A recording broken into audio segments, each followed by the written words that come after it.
The big picture of enzymes.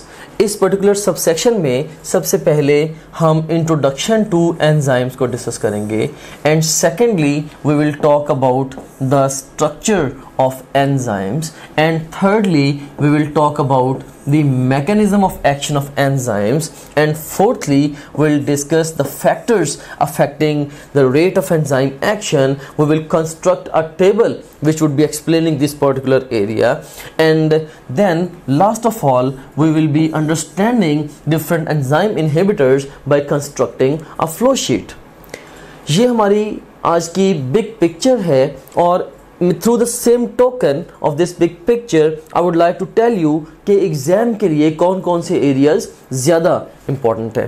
तो इस big picture में जो स्ट्रक्चर ऑफ एंजाइम है, you can say this is 5-star area from the examination point of view, and secondly जो factors affecting enzyme action है ये भी एक 5-star एरिया है from the examination point of view, and then enzyme inhibitors ये भी एक 5-star area है या हाई यील्ड एरिया है from the examination point of view.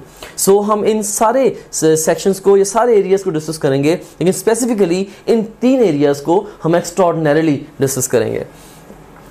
Now let's start off our discussion with the introduction to enzymes. First of all, we have got definition. By definition, the enzymes are the catalysts of biochemical reactions. Catalysts क्या करेंगे? ये biochemical reactions को speed up करेंगे. If I ask a question from you that what will happen if you don't have enzymes? What do you think? Biochemical reactions continue रहेंगे या वो stop हो जाएंगे? And the answer to this question is biochemical reaction still process होते रहेंगे, लेकिन उनकी जो स्पीड होगी वो इतनी स्लो होगी कि they would not be sufficient to sustain life. तो इसीलिए हम ये कह सकते हैं कि enzymes they are essential for maintaining life. And secondly, now let's talk about the characteristics of enzymes. Rarely exam question आपको present कर सकता है कि which of the following is not a characteristic of enzyme. तो इस form में question को of course attempt करने के लिए आपको एंजाइम की जो बेसिक कैरेक्टरिस्टिक्स हैं उनका पता होना चाहिए। So first of all enzymes they are globular proteins. Enzymes जो है ये ग्लोबुलर प्रोटीन्स हैं। प्रोटीन्स के सब सेक्शन में हमने फाइब्रस और ग्लोबुलर प्रोटीन्स को डिफरेंशिएट कराना भी सीखा था। बहरहाल जो एंजाइम्स हैं दे आर ग्लोबुलर प्रोटीन्स।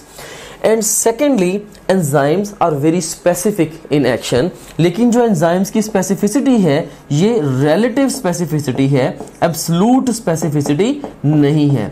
इस बात का मतलब ये है कि अगर फर्ज करें एक एंजाइम है, लाइक ग्लाइकोलाइसिस का एंजाइम है, मे बी वो ग्लूकोज को प्रोसेस कर रहा है, तो ये तो पॉसिबल है कि वो एंजाइम ग्लूकोज के साथ साथ फ्रुक्टोज को भी प्रोसेस करने की सलाहियत रखता हो, तो ये उसकी रिलेटिव स्पेसिफिसिटी है। लेकिन ऐसा कभी भी नहीं होगा कि ग्लाइकोलाइसिस का जो एंजाइम है वो प्रोटीन या लिपिड मेटाबॉलिज्म में कोई रोल प्ले कर रहा हो, राइट। सो ओवरऑल इसलिए हम कहते हैं कि enzymes are very specific in action. And thirdly, the enzymes are very sensitive to changes in the temperature, pH, substrate concentration, etc. Right? So enzymes को basically optimum environment चाहिए होता है for the best working, और उसके बाद फिर they require aqueous medium for activity. Right? वैसे भी जो लिविंग थिंग्स में रिएक्शंस हो रहे होते हैं वो वाटर में डिसॉल्व हो रहे होते हैं। सो कह लें कि वाटर मेजर साइट है for most of the reactions in the living things you can से, और वैसे भी लिविंग थिंग्स मेनली कंप्राइज ही वाटर से हैं।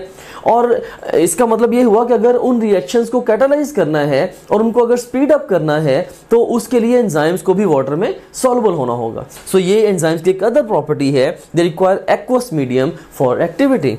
And then we have got the next property, they increase the rate of reaction being without being used। कि जो enzymes हैं ये ऑफ कोर्स रिएक्शन में पार्ट तो लेंगे, लेकिन eight the end of the reaction ये विदाउट बीइंग यूज ये आइसोलेट हो जाएंगे, ये कंज्यूम नहीं होंगे।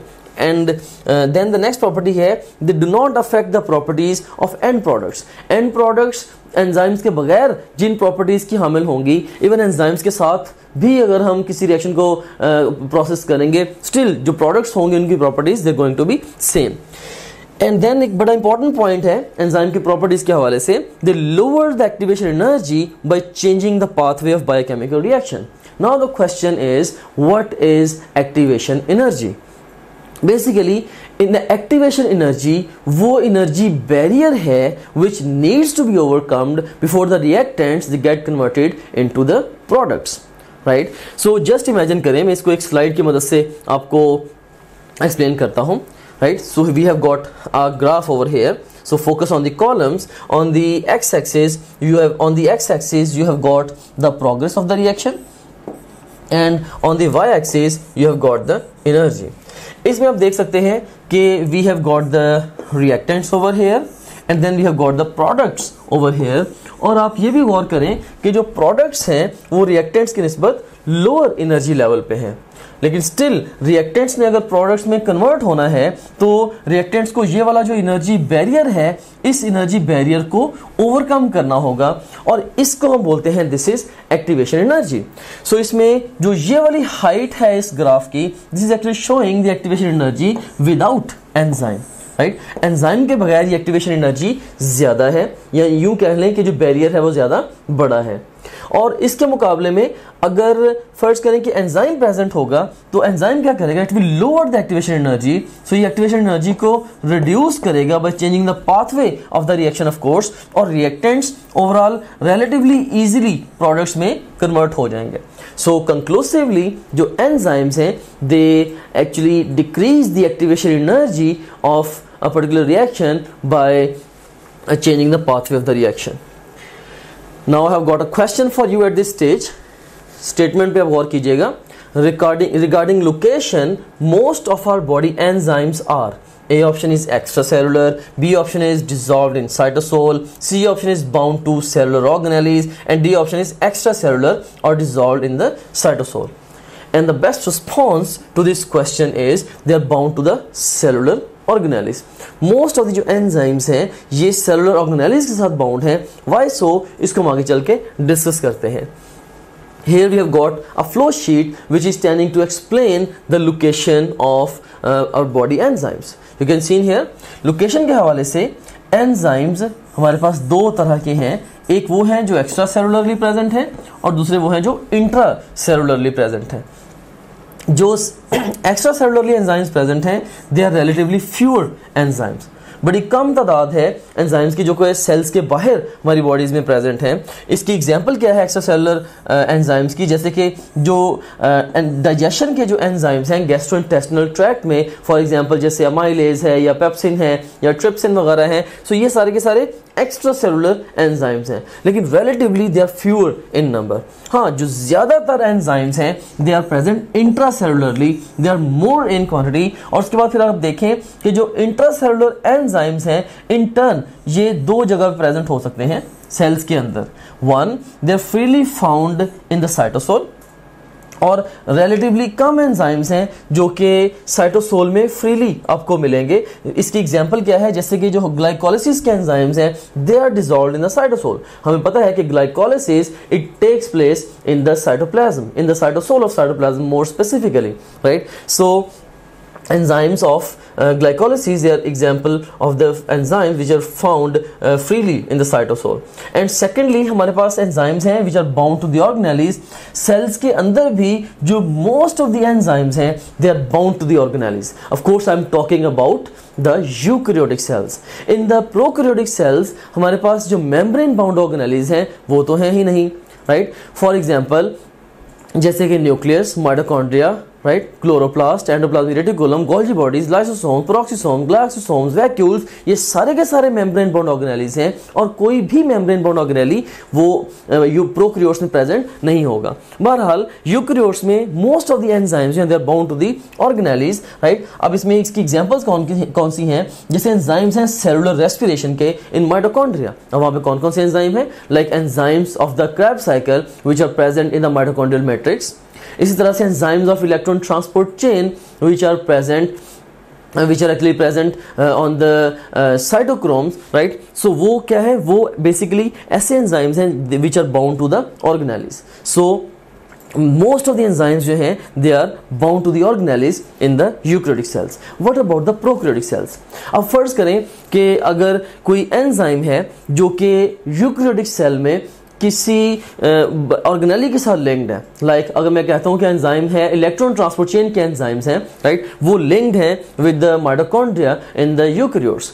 अब मैं आपसे अगर ये क्वेश्चन पूछूं कि क्या ये वाले एंजाइम्स प्रोकैरियोट्स में हो सकते हैं, yes or no, and the best response to this question is yes, उनमें भी एंजाइम प्रेजेंट हो सकते हैं। फॉर एग्जाम्पल एरोबिक बैक्टीरिया में इलेक्ट्रॉन ट्रांसपोर्ट चेन के एंजाइम्स होंगे, लेकिन वो एंजाइम्स कभी भी ऑर्गेनेलीज के साथ एसोसिएटेड नहीं होंगे, बल्कि वो एंजाइम्स होंगे या तो dissolved in the cytoplasm, otherwise they would be bound to the membrane, right, जैसे मे बी वो मेम्ब्रेन एसोसिएटेड होंगे, से सेल मेम्ब्रेन के साथ एसोसिएटेड हो सकते हैं। You have studied about the mesosomes as well, so mesosome के साथ एसोसिएटेड हो सकते हैं, but they would never be bound to the they would never be associated with the membrane bound organelles in the prokaryotes.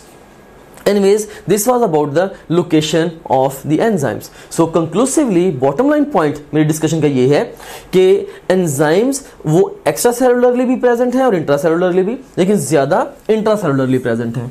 Intracellularly enzymes cytosol में भी आपको मिलेंगे और वो ऑर्गेनेलीज के साथ बाउंड फॉर्म में भी आपको मिलेंगे, लेकिन ज़्यादा ऑर्गेनेलीज के साथ बाउंड फॉर्म में आपको मिलेंगे। Now let's move on to the next slide. Now and let's start off our discussion with the structure of enzymes. इससे पहले कि हम अपनी डिस्कशन को प्रोसीड करें with the structure of enzymes, I would like to ask few questions from you.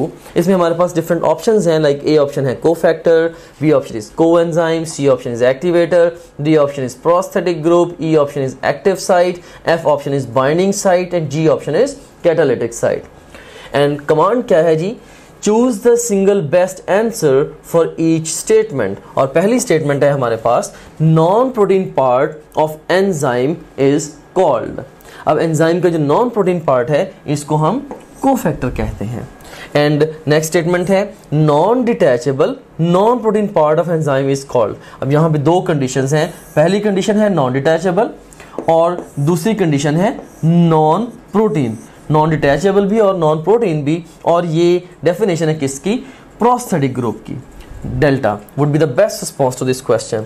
Next statement है, organic detachable non protein part of enzyme is called. अब यहाँ पे अगेन कंडीशन क्या है, एक तो ऑर्गेनिक है और सेकेंडली डिटैचेबल है और थर्डली नॉन प्रोटीन पार्ट है। So organic detachable non protein part of enzyme, this is called as the coenzyme. Beta would be the best response to this question. Next statement को देखें, inorganic detachable non-protein part of enzyme is called as. पहले यहाँ पे हमारे पास organic था, अब inorganic detachable है, तो inorganic detachable non-protein part जो होगा it would be activator. Charlie would be the best response to this question. Here is the next range of questions. Options हमारे पास same है और ये next statement है, the site on enzyme responsible for recognition and binding of a proper substrate to produce enzyme substrate complex is, right? So once again statement को दोबारा पढ़ें, the site on enzyme responsible for recognition and binding of a proper substrate to produce the enzyme substrate complex is, so basically ये जो site है this is the active site, so E would be the best response to this question.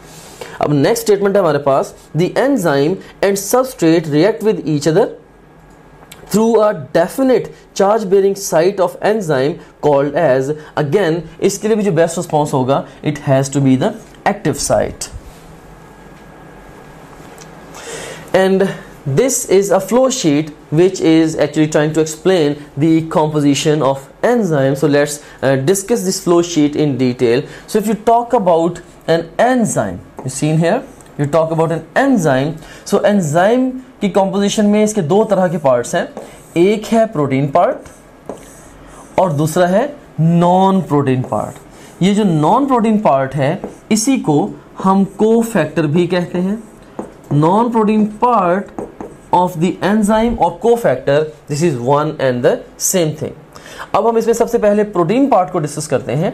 अब protein part में कुछ amino acids, you seen here few amino acids, they make a sequence, right, where the substrate binds, right?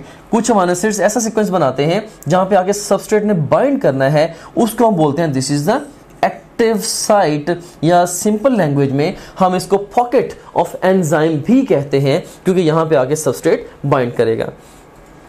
अब जो active site है, in turn this is comprised of two subsites. इसमें एक है binding site, और ये वो site है जहां पे आके सबस्ट्रेट ने बाइंड करना है, और दूसरी है कैटालिटिक साइट। ये वो साइट है जहां पे रिएक्शन एक्चुअली कैटालाइज होगा।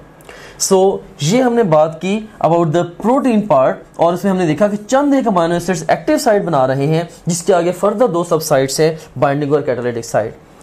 एंड नेक्स्ट, जो most of the amino acids हैं protein part of the enzyme में, they actually maintain the globular structure.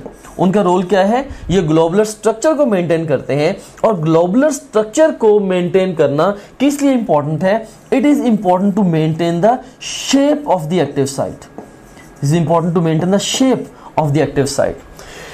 अगर ग्लोबुलर स्ट्रक्चर भी डिस्टर्ब होगा, इससे एक्टिव साइट की शेप डिस्टर्ब होगी, और इससे एंजाइम अपने सबस्ट्रेट को रिकॉग्नाइज नहीं कर पाएगा, लिहाजा एंजाइम डिसेबल हो जाएगा। This is about the globular portion of the enzyme. And now let's talk about the non-protein part or the cofactor in the enzyme composition. अब एग्जाम में यहां से क्वेश्चन किस वे में आ सकता है? वो आपसे पूछ सकते हैं कि which of the following statement is correct और incorrect regarding cofactor of an enzyme. आपकी बुक में ये तीन इंपॉर्टेंट पॉइंट्स क्लियरली मेंशन्ड हैं regarding the cofactors, and I want you to memorise these 3 points. इसमें सबसे पहला पॉइंट हमारे पास क्या है कि they are essential for enzyme activity if present, right? You can see here कि अगर नॉन प्रोटीन पार्ट या कोफैक्टर प्रेजेंट होगा तो उसके बगैर एंजाइम किसी काम का नहीं। लेकिन यहां से हमें यह भी पता चलता है कि रेयरली ये पॉसिबल है कि कुछ एंजाइम्स ऐसे हों जिनका कोफैक्टर ना हो, लेकिन most of the times, rather you can से more than 99% of the times, जो एंजाइम्स होते हैं नेचर में उनके कोफैक्टर्स होते हैं, और अगर एंजाइम का कोफैक्टर है तो अपने कोफैक्टर के बगैर वो कोई भी रिएक्शन कैटालाइज नहीं कर सकता। और जो सेकंड पॉइंट डिस्कस्ड है वो है कि जो कोफैक्टर है, it acts as a bridge between enzyme and substrate. Enzyme और सबस्ट्रेट के दरमियान ये ब्रिज का काम करता है। और थर्ड नंबर पे sometimes, plus minus sign is indicating sometimes the non protein part of cofactor can also provide chemical energy for driving the reaction. Reaction को ड्राइव करने के लिए ये केमिकल एनर्जी भी प्रोवाइड कर सकता है। अब जो नॉन प्रोटीन पार्ट है, इसको हम फर्दर 2 मेजर कैटेगरीज में डिवाइड करते हैं on the basis of whether it is detachable और नॉट।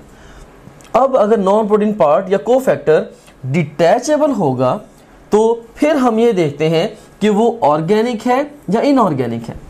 अगर वो इनऑर्गेनिक होगा हम उसको एक्टिवेटर कहेंगे, अगर वो ऑर्गेनिक होगा हम उसको कोएंजाइम कहेंगे, और अगर वो सिरे से है ही नॉन डिटैचेबल तो फिर हम उसको प्रोस्थेटिक ग्रुप कहेंगे, राइट? इस तरह से हमने अब इस फ्लो शीट के जरिए डिफरेंट टर्मिनोलॉजीज को अंडरस्टैंड किया है।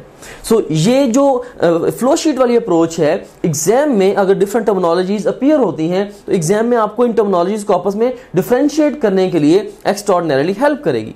फॉर एग्जाम्पल, अब आप देख सकते हैं कि inorganic detachable non protein part of enzyme is called as activator. इस तरह से organic detachable non protein part of enzyme is called as coenzyme. इस तरह से non detachable non protein part of enzyme is called as prosthetic group, right? And similarly, pocket of enzyme is the label given to the active site.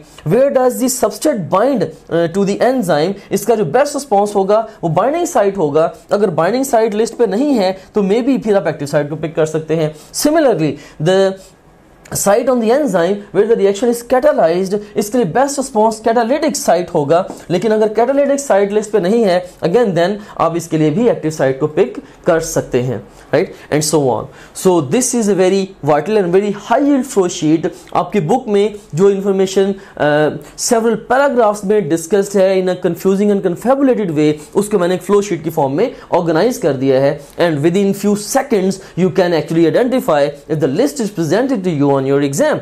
Right. So जैसे भी मैंने कुछ pattern questions पूछे थे, अब अगर आप दोबारा फिर अपनी इस वीडियो को रिवर्स करके उन क्वेश्चंस को दोबारा अटेम्प्ट करते हैं, आप देखेंगे कि आप रिलेटिवली इजीली उन क्वेश्चंस को अटेम्प्ट कर पा रहे हैं। एंड नेक्स्ट हमारे पास एक क्वेश्चन है, which of the following can provide activation energy for enzyme activity? A option is heat, B option is substrate, C option is cofactor and D option is heat and cofactor.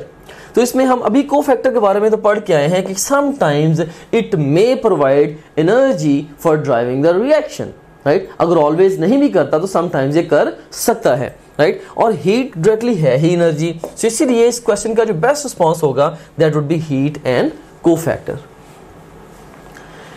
And now let's talk about another small part of this particular area, the composition of enzyme or structure of enzymes. You can see in here we are going to talk about the two forms of enzymes depending upon cofactor. अब cofactor की basis पे जो enzymes हैं इसकी two forms हैं।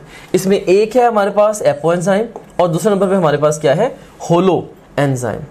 An enzyme with cofactor removed, अगर enzyme के साथ उसका कोफैक्टर रिमूव कर दें तो बाकी जो बचेगा that would be the apo enzyme. And इसी तरह से अगर एंजाइम अपने उसको कोफैक्टर के साथ अब उसको कंसीडर करें, so enzyme with cofactor attached, इसको हम क्या बोलेंगे, this is the holo enzyme. इसमें ये भी देखें कि जो एपो एंजाइम है ये नॉन फंक्शनल या इनएक्टिव होगा, जैसा कि हमने ऑलरेडी डिस्कस किया कि कोफैक्टर के बगैर एंजाइम किसी काम का नहीं होता। और जबकि जो एंजाइम विद इट्स कोफैक्टर होगा ये फुली फंक्शनल या एक्टिवेटेड होगा। सो इसी बात को हम एक फ्लो शीट की मदद से भी देख लेते हैं। यू कैन सीन हियर कि प्रोटीन पार्ट ऑफ एंजाइम इसके साथ कोफैक्टर अटैच्ड है या नहीं है। If it's without its cofactor it would be called as the apoenzyme which is non functional. If the protein part of enzyme is along with its cofactor this is called as the holo enzyme which is the active form of the enzyme, you can say. Now let's move on to the next slide. इस computerised photograph में आप देख सकते हैं कि हमारे पास ये एक एपो एंजाइम है और ये कोफैक्टर है, मे बी ये कोफैक्टर ही की आगे काइंड है, लाइक चूंकि ऑर्गेनिक है तो ये को एंजाइम है, right. So apoenzyme as well as cofactor they are collectively giving you this holo enzyme. So ये पूरे का पूरा ये क्या है, this is the holo enzyme. So simply enzyme along with its cofactor holo enzyme and enzyme without its cofactor is the apo enzyme. So this is all about the structure of enzymes. Now let's start off our discussion with the mechanism of enzyme action. Regarding the mechanism of enzyme action, I would like to ask few questions from you. A option है हमारे पास lock and key model, B option is induced fit model or modified lock and key model, basically this is same thing, and C option is sliding filament model and D option is fluid mosaic model. और हमारे पास command है choose a single best answer for each statement. और पहली statement क्या है इसको read out करते हैं। Which model of enzyme action implies that active site is rigid, right और इन मॉडल्स में से बेसिकली जो लॉक एंड की मॉडल है ये इस बात को इंप्लाई करता है कि एक्टिव साइट रिजिड है, राइट। और उसके बाद फिर नेक्स्ट स्टेटमेंट हम देखते हैं, the view that active site of an enzyme is flexible and when a substrate combines with it cause changes in enzyme structure is known as, right। तो इसके लिए जो बेस्ट रिस्पॉन्स होगा it has to be the induced fit model. इसमें जो sliding filament model है इसको हम मस्कुलोस्केलेटल सिस्टम में जाके स्टडी करेंगे कि बेसिकली ये मसल कॉन्ट्रैक्शन से रिलेटेड एक मॉडल है, सो इसलिए ये भी आंसर नहीं है। और जो फ्लूइड मोज़ेक मॉडल है ये सेल मेम्ब्रेन के स्ट्रक्चर को एक्सप्लेन करने के लिए एक मॉडल प्रपोज्ड है, सो ये भी हमारा आंसर पॉसिबल नहीं हो सकता for any statement, right। So second statement के लिए beta would be the best response. Now let's move on to the next slide.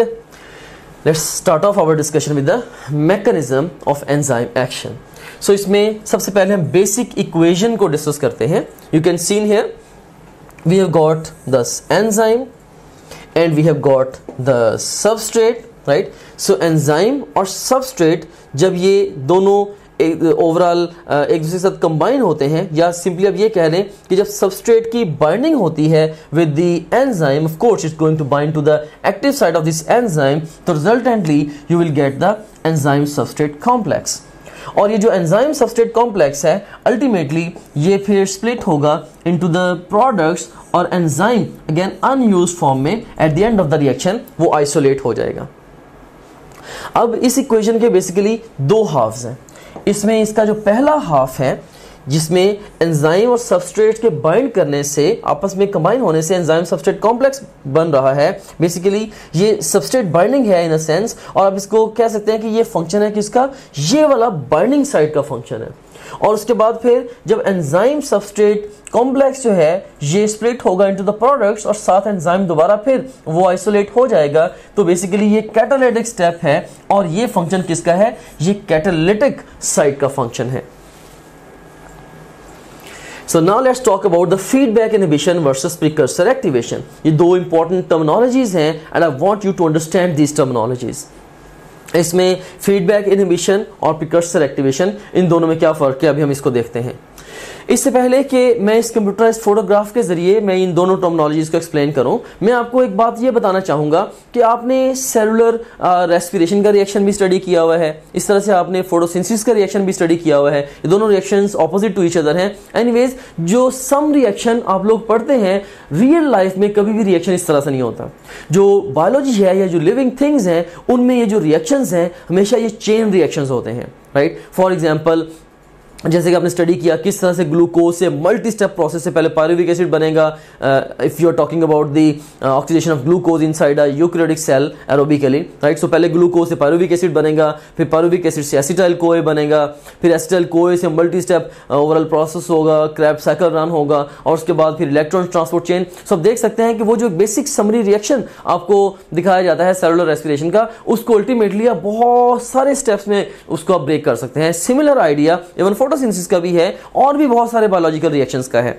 तो मैं जो पॉइंट जनरेट करना चाहता हूं वो ये है कि मोस्ट ऑफ द रिएक्शंस जो कि बायोलॉजी में होते हैं या लिविंग थिंग्स में होते हैं वो चेन रिएक्शंस होते हैं। और चेन रिएक्शन में क्या होता है, से एक सबस्ट्रेट है, मे बी हमारे पास ये एक इनिशियल से सबस्ट्रेट है ए, इस सब्सटेंस ने सब्सटेंस बी में कन्वर्ट होना है with the help of enzyme 1, और बी सी में कन्वर्ट हो रही है substance with the help of enzyme 2, and C is getting converted to D with the help of enzyme 3, and D is getting converted to E with the help of enzyme 4 and so on. और इसमें जो E है, say just for sake of understanding, ये final product है।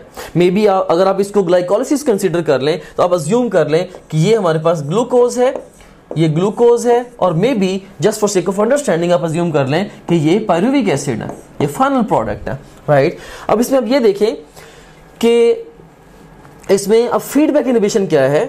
Just imagine करें कि अगर final product वो लार्ज क्वांटिटीज में एक्यूमुलेट होना स्टार्ट हो गई है, राइट। जब लार्ज क्वांटिटीज में एक्यूमुलेट होना स्टार्ट हो गई है पायरुविक एसिड, तो अब क्या होगा, ये जो फाइनल प्रोडक्ट है ये बैकवर्ड चेन में किसी ना किसी एंजाइम को ये इनहिबिट करेगी, ये वाली प्रोडक्ट, राइट, ताकि मजीद प्रोडक्ट बनना बंद हो जाए। तो इसको हम क्या कहते हैं, दिस इज फीडबैक इनहिबिशन। तो बेसिकली फीडबैक इनहिबिशन क्या है कि प्रोडक्ट बैकवर्ड इन चेन किसी ना किसी एंजाइम को इनहिबिट करके फर्दर अपने ही सिंथेसिस को ब्लॉक कर रही है। This is feedback inhibition.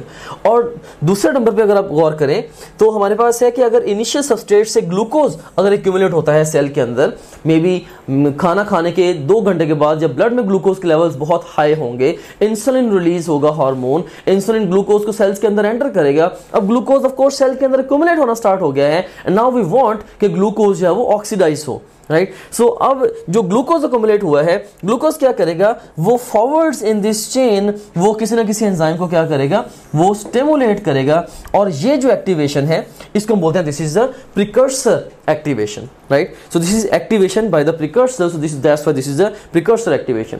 सो आप फीडबैक इनहिबिशन और प्रिकर्सर एक्टिवेशन को इनके नामों से ही याद रख सकते हैं। You can see in here feedback inhibition is feedback inhibition and precursor activation is activation by the precursor.